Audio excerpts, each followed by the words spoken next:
Recently we looked at times when a game gives you just a taste of unbelievable power, only to cruelly snatch it away to teach you a lesson about patience or hard work or something, I guess. I don't know, I wasn't paying attention.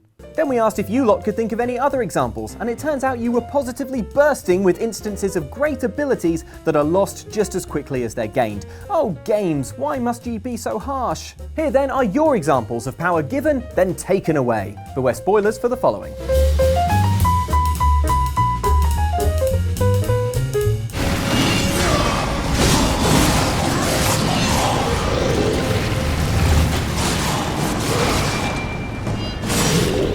Imagine wielding immense supernatural power and then losing it all to administrative error. Commenter Semethos feels this frustration.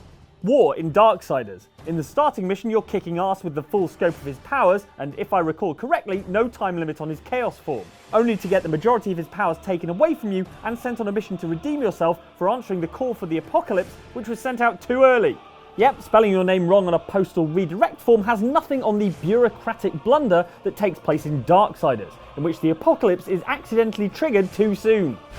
How did this happen? As War, the horseman of the apocalypse with a work ethic, you arrive at the end times ready to do your job, which is wading into a spectacular punch-up between demons and angels, with humankind caught in the middle, the stupid idiots.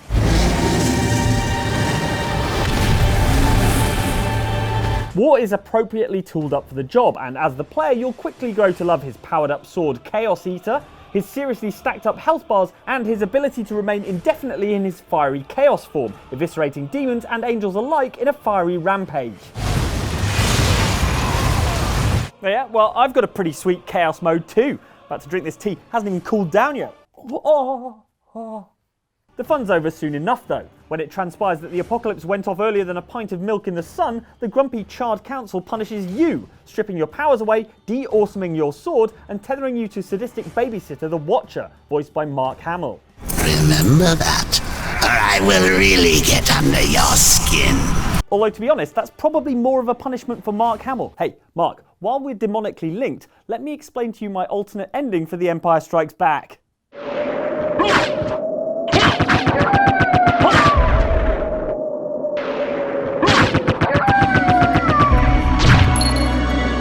It's rarely wise in a game to go against the explicit wishes of the Grim Reaper, as commenter Highspot Plays keenly observes, saying, Castlevania, Symphony of the Night. You start with all the best items, then Death gets all upset because Alucard switched teams, so he takes away all your stuff.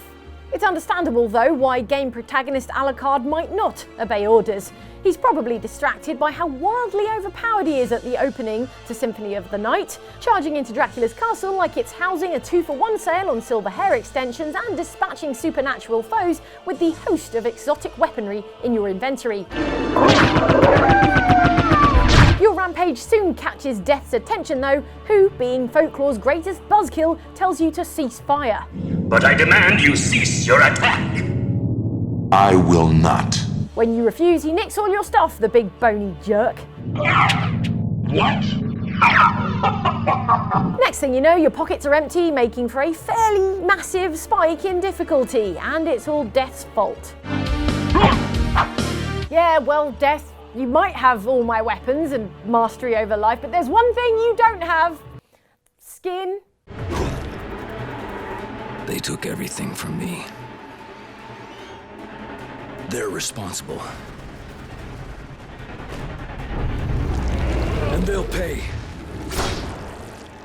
Of all the awesome powers to take away from someone, Wolverine handclaws are perhaps the cruelest. And yet many of you pointed out a game that does exactly that, including Rachel Wilson, who noted, what about Prototype? You're fully powered up and smashing away at zombie-like creatures. Then, when you're at your height of fun, it goes to a flashback of when he woke up with no memories and all that sweet power not yet obtained. Yes, 2009's Prototype begins near the game's ending, like Pulp Fiction or The Usual Suspects if Kaiser Soze had a move that let him slide along the tarmac using a human body as a surfboard.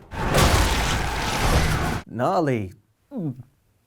This totally tubular move is just one of many incredible powers that are heaped upon you in the game's prologue, a gory bloodbath in the centre of Manhattan that also treats you to moves like the Hammer Fists, making this perhaps the only game in history to let you elbow drop a tank in the first 5 minutes.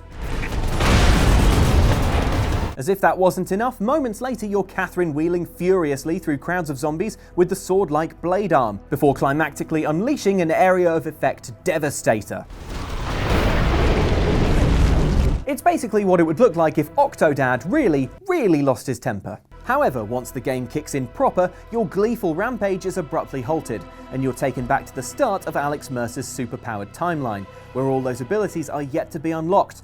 On the upside, you can still throw a car at a helicopter.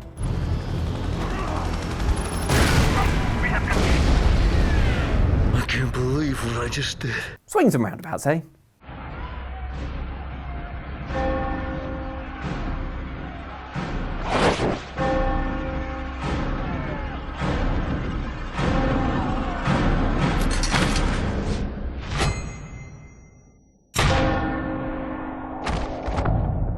The Assassin's Creed games usually see you building up your arsenal of weapons from the bottom until you're an unstoppable killing machine, but that wasn't always the case, as KMPO Man points out. What about Assassin's Creed 1?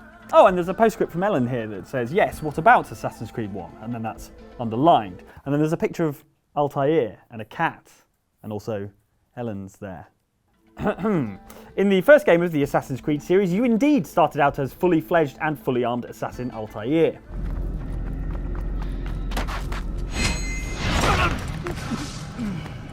However, he botches an attempt to retrieve an artifact from the Templars, on top of which he completely fails to assassinate Grandmaster Robert de Sable.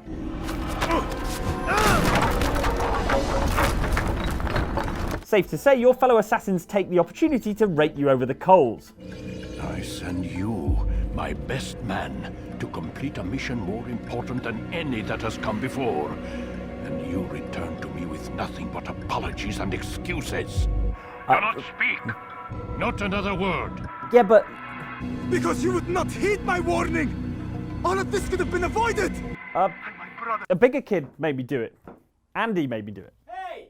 As your knuckle rapping is reaching its climax, the city comes under attack, and although Altair saves the day with some lethal log redistribution, it's not enough to stop your boss, Al-Mualim, having all your equipment stripped from you, with the loss of your seniority and all your sweet blades. From this point on, the game's a long, hard, bloody slog to get back in his good books. And while we're on the subject of immense power possessed all too briefly, lots of you remember those times in Assassin's Creed games where you actually got to wield a legendary Apple of Eden. And now I wield the legendary Apple of Eden. You know the Apple of Eden isn't an actual apple, right? Well, answer me this. Why did I pay £10,000 for it then? Because of stupidness? Oh, that again. A beast is coming. A monster only I can defeat, provided that I am strong and ready to face him. Game sequels can be particularly naughty when it comes to zapping away your powers, and commenter That Guy Called Dewey knows one game that's all about powers, and indeed zapping.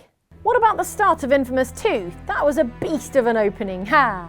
At the opening of Infamous 2, moody-faced human plasma ball Cole McGrath has been psyching himself up for a long-awaited battle with the Beast, a fiery individual as naked as he is tall and, on fire. Kessler told me about you! I'm not gonna let it happen! Your battle with the Beast will, on balance, go pretty well because at the start of Infamous 2, Cole has more power than your iPhone first thing in the morning, and wields abilities not limited to actual genuine flight and the nous to summon lightning storms on his foes. But the Beast is no pushover, and despite having lost half his head, drains Cole of his abilities and leaves him in the ocean with less power than your iPhone 10 minutes after you first unplug it. The beast had drained me, broken my powers. Poor Cole. Pop him in this bag of uncooked rice. He'll be alright in a few days. I need all available units on this. Get them going code 3.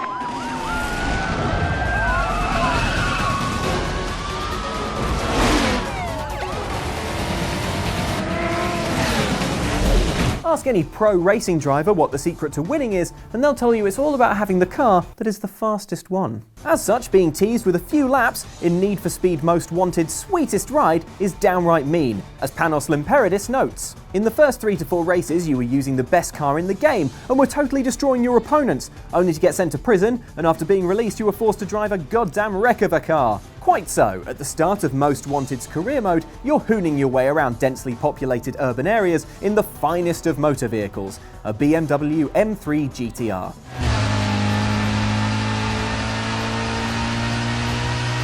M3 GTR, yeah, John Bowe qualified in 3rd with this baby for the Bathurst 24 Hour in, was it 2003? Is that written on your hand? No. Carry on then. His car was a fast one and it was blue.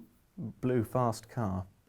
All things considered, the Beamer's a total beast, and as such, the game's opening races are an absolute breeze, storming around every corner in your unbeatable vehicle and winding up Clarence Razor Callahan, leader of the least intimidating criminal organisation in video game history. This here is the number 15 guy on the blacklist. You got a lot of rep to earn before you get to run with him. That is until Clarence sabotages your oil sump, causing your car to die mid-race. Hey, there's something wrong with your ride. Clarence takes your car, you go to prison, and when you get out, you'll have to start at the bottom with an old banger like the Lexus IS 300. Which, if memory serves, is what became of the Japan-sold Toyota Altezza AS 300. Damn it.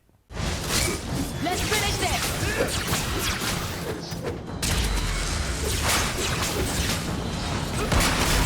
A white lie is a falsehood told to protect someone's feelings, like when you tell your mum you're a doctor instead of someone who makes videos about video games on YouTube for a living. Oh hi mum, yeah, can't talk right now, I've got a bleeder. I'm starting CPR, someone get me some gauze and a crash cart and 10 cc's of gauze. Commenter Gemmamonia knows that sometimes the truth hurts, noting, what about Dragon Age 2? Varric makes you so badass in the introduction that you literally go through Darkspawn like toilet paper. And then you turn out to be Hawk level 1. Lame. Dragon Age 2's canonical fiction is more fun than its canonical truth, and begins with your former partner Varric explaining your own heroic origin story under interrogation. You know exactly why I'm here. Time to start talking, dwarf. Sucks for Varric, but bully for you, because in his retelling you're a super-powered badass, flinging spells and destruction at the gathering hordes of Darkspawn. Have some skyfire, you pallid little oiks. So much blood. An inventory rammed with powerful spells makes this joyous spree all the more pleasurable, but an instant later the walls of reality come crumbling down as it's revealed Varric's been telling porkies. That's not what really happened. Does that not match the story you've heard, Seeker? I'm not interested in stories.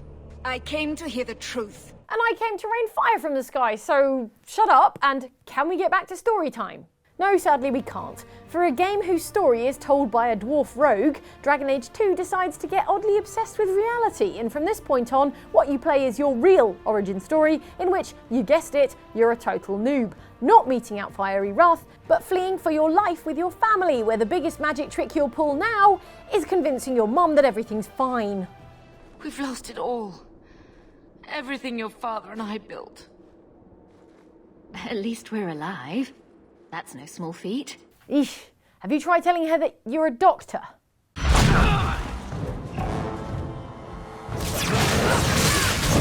So those were your suggestions of the times that games let you have just a little bit of power, just enough so that you could really get used to it, start to enjoy it, get your eye in, get settled, and then BAM! Taken away, just like that. That's life, kids, the game seems to say. Well, it's unfair, but you know what's not unfair is these great videos here. This one up here is extremely fair, and this one down here is unbelievably balanced. They're not going to steal anything away from you.